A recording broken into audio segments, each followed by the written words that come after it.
Pédagogique national de l'enseignement technique et professionnel est un établissement d'enseignement technique supérieur et de recherche placé sous la tutelle administrative du ministère de l'Éducation nationale, de l'enseignement technique et de la formation professionnelle. Il a été créé en décembre 1975 et réorganisé par décret en novembre 2001. L'IPNETP est chargé, entre autres, de la formation du personnel enseignant et du personnel d'encadrement de l'enseignement technique et de la formation professionnelle et du développement de la recherche et de l'innovation technologique. Comment intègre-t-on l'IPNETP après 44 ans d'existence? Quelles sont les innovations de l'Institut? Ces questions, nous allons les poser à Zakaria Berté, le directeur général de l'IPNETP, qui est avec nous en plateau. Ce sera dans le cadre du magazine du dimanche. Bonjour, Monsieur Berté.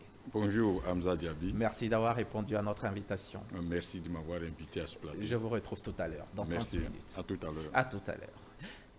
Du dimanche, notre invité est installé. Mais avant de démarrer notre entretien, je vous propose, Monsieur le Directeur Général, de suivre ce reportage.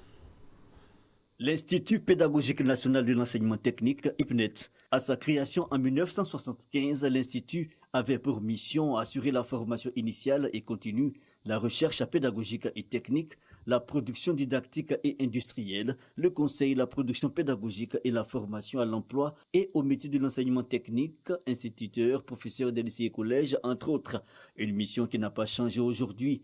Un temps manquant d'épaisseur dans la réalisation des objectifs, faiblesse des infrastructures oblige, la donne a changé depuis le 28 mars dernier. Plus de 1,9 milliard de francs CFA avec le soutien de l'ONUDI et de l'Union européenne, injectés dans le renforcement des capacités techniques de l'Institut. Un bâtiment de 2 étages et 6 classes. Mais qu'apprend-on précisément dans cet institut? Il y a les métiers de la formation professionnelle, gestionnaire, financier des écoles, conseiller d'orientation et formateur, entre autres, ainsi que les métiers de spécialité, formation industrielle, fabrication et génie industriel, sans oublier la formation tertiaire, la gestion, comptabilité et la formation générale, chimie, biochimie, entre autres. L'IPNET prépare enfin à différents CAP de l'enseignement technique et à divers doctorats en sciences de l'éducation. Bienvenue, Monsieur le Directeur Général. Merci. On vient d'entendre Franck Quadio. Le 28 mars dernier, vous avez reçu dans vos locaux le vice-président de la République à l'occasion d'une cérémonie. Cette manifestation se situe à quelle occasion? Merci Hamza Diaby.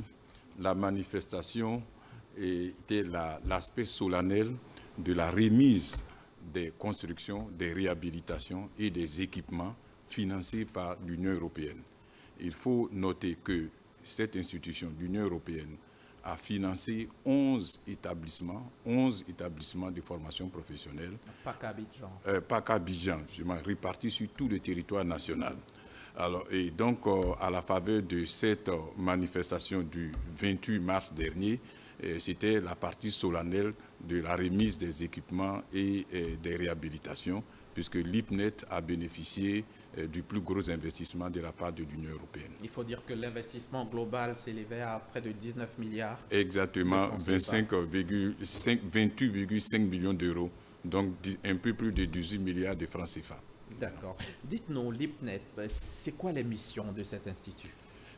L'IPNET, vous l'avez dit à l'entame, est une grande école d'enseignement supérieur, de formation de formateurs. Et sa mission, à sa création, comme vous l'avez si bien dit en 1975, est de former des formateurs pour les établissements de formation professionnelle en Côte d'Ivoire. Les centres de formation professionnelle, les lycées professionnels, les unités mobiles, toutes ces structures doivent avoir des formateurs. Et la mission de l'IPNET est donc de pourvoir justement ces établissements à des compétences pour former les jeunes Ivoiriens. Mais à côté de la formation des formateurs, nous avons la formation du personnel d'encadrement.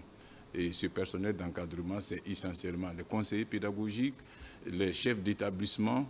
Et à côté d'eux aussi, on a d'autres personnels, à savoir les conseillers d'orientation, les éducateurs et les secrétaires exécutifs chargés des relations formation-emploi.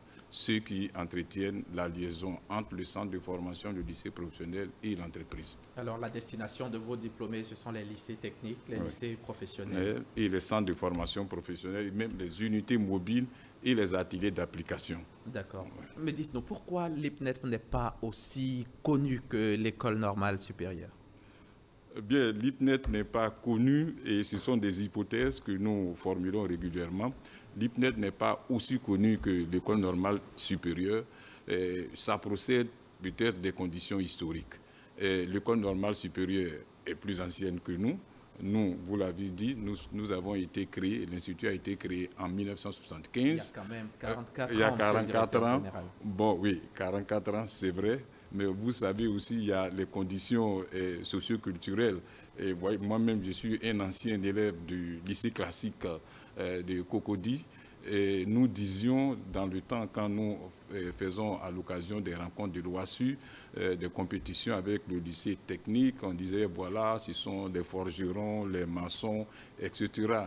Et donc, cette façon de structurer la perception a fait qu'au départ, il y a eu une méfiance vers cette dimension de la formation, pourtant qui se révèle aujourd'hui comme la dimension la plus importante parce que c'est elle qui forme à l'insertion.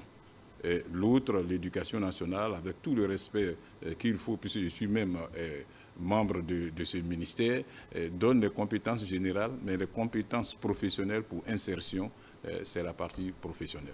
Et c'est quoi les modules? Quels sont les modules qui sont enseignés là à l'IPNET? Merci, vous me donnez l'occasion justement de faire un peu mieux connaître cette institution. Dès qu'un enseignant rentre pour aller dispenser ses cours, il faut qu'il connaisse le métier de la formation. Qu'est-ce que c'est que le métier de la formation? Le formateur, c'est celui qui prépare ses leçons, donc qui travaille en dehors du lieu de travail, chez lui à la maison. C'est celui qui fait la correction des copies, tandis que les autres regardent la télévision. Et il faudrait qu'en rentrant à l'IPNET pour prétendre être formateur, il faut qu'il soit conscient de cette exigence. Il y a donc les modules de connaître le métier de formateur. Il y a connaître le métier, le module de définir les objectifs pédagogiques. Et ça, c'est très important, M. Diaby, parce qu'on ne définit pas des objectifs n'importe comment. Il y a des critères. Sinon, la communication pédagogique devient déficitaire et ne permet pas à l'apprenant futur formateur, de savoir ce qui est attendu des formés. Il y a ensuite le module de concevoir les outils d'évaluation. Et quand on forme, il faut évaluer, mais on n'évalue pas de façon arbitraire. Et il y a une règle de l'art d'évaluation de la formation. Et entre la capacité de définir les objectifs et l'outil d'évaluation, il y a la possibilité des techniques d'animation. Je crois que nous avons ça comme compétence en commun, les techniques d'animation et les techniques de dynamique de groupe, etc. Et en gros, ça, ce sont les sciences de l'éducation. Voilà, ce sont les sciences de l'éducation qui permettent donc de déterminer ce parcours de formation. Et à l'IPNET aussi, on enseigne les métiers de l'agriculture. Oui, c'est un projet, c'est d'ailleurs une perspective qui nous mobilise actuellement. Depuis environ 1 an et demi, la mission nous a été donnée de former, je précise bien, les formateurs au métier de l'agriculture, c'est-à-dire des personnes, des jeunes Ivoiriens qui ont déjà des compétences dans les métiers de l'agriculture, de la production animale et des ressources halieutiques, de venir acquérir la dimension pédagogique pour en faire des personnes qui ont une double compétence professionnelle dans leur discipline et l'autre compétence pédagogique pour pouvoir enseigner efficacement. Il y a aussi la formation industrielle, vous enseignez la mécanique automobile. Oui, tout à fait. L'hôtellerie également. Exactement, mais vous êtes très bien informé. Et je pense qu'avec cet entretien, l'ensemble des Ivoiriens connaîtront un peu mieux cette institution. Nous avons un département de formation industrielle qui forme les formateurs au métier de l'industrie. Vous avez les formateurs en mécanique automobile, les formateurs en hôtellerie, les formateurs en construction métallique. En comptabilité. En comptabilité pour le tertiaire. Également, même la caméra, c'est-à-dire des agents de l'ART qui peuvent venir apprendre la caméra à perfectionnement. C'est ça. Et nous avons même des personnes célèbres à la RTI qui ont fait leur début à l'IPNET, Arantes de Bounali, qui est cinéaste. Qui est passé chez vous. Voilà, et nous avons Doukouré Ibrahim à Radio Al-Bayan, qui également est passé chez nous. Nous avons un studio, mais tout est parti du studio pour faire la simulation. C'est un studio d'enregistrement d'une prestation pédagogique et qui est ensuite exploité à des fins critiques pour bien enseigner. Et en évoluant, nous avons glissé vers la formation de tous ceux qui s'intéressent aux formations qualifiantes dans les métiers de l'audiovisuel. Dans ce cas-là, c'est quoi la différence à ce niveau, hein? C'est quoi la différence entre vous et l'ISTC? Vous faites le montage, vous faites la caméra, vous faites tout cela. C'est quoi la différence? La différence est grande. L'ISTC, c'est la grosse cylindrée. Nous faisons une formation qualifiante.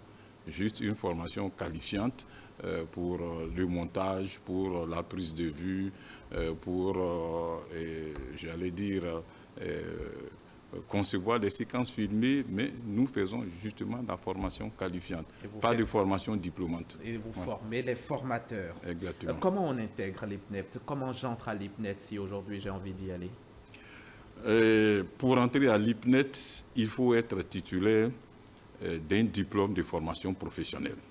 C'est très important d'abord. Première condition. Voilà. Et puis, il faut avoir un âge en dessous de 38 ans. Voilà, ça se comprend, ce n'est pas l'occasion de développer ici, mais il faut pouvoir travailler et être éligible à une pension proportionnelle. Donc, il ne faut pas rentrer trop tard. Donc, c'est 38 ans, âge maximal pour rentrer à l'IPNET. Ensuite, il faut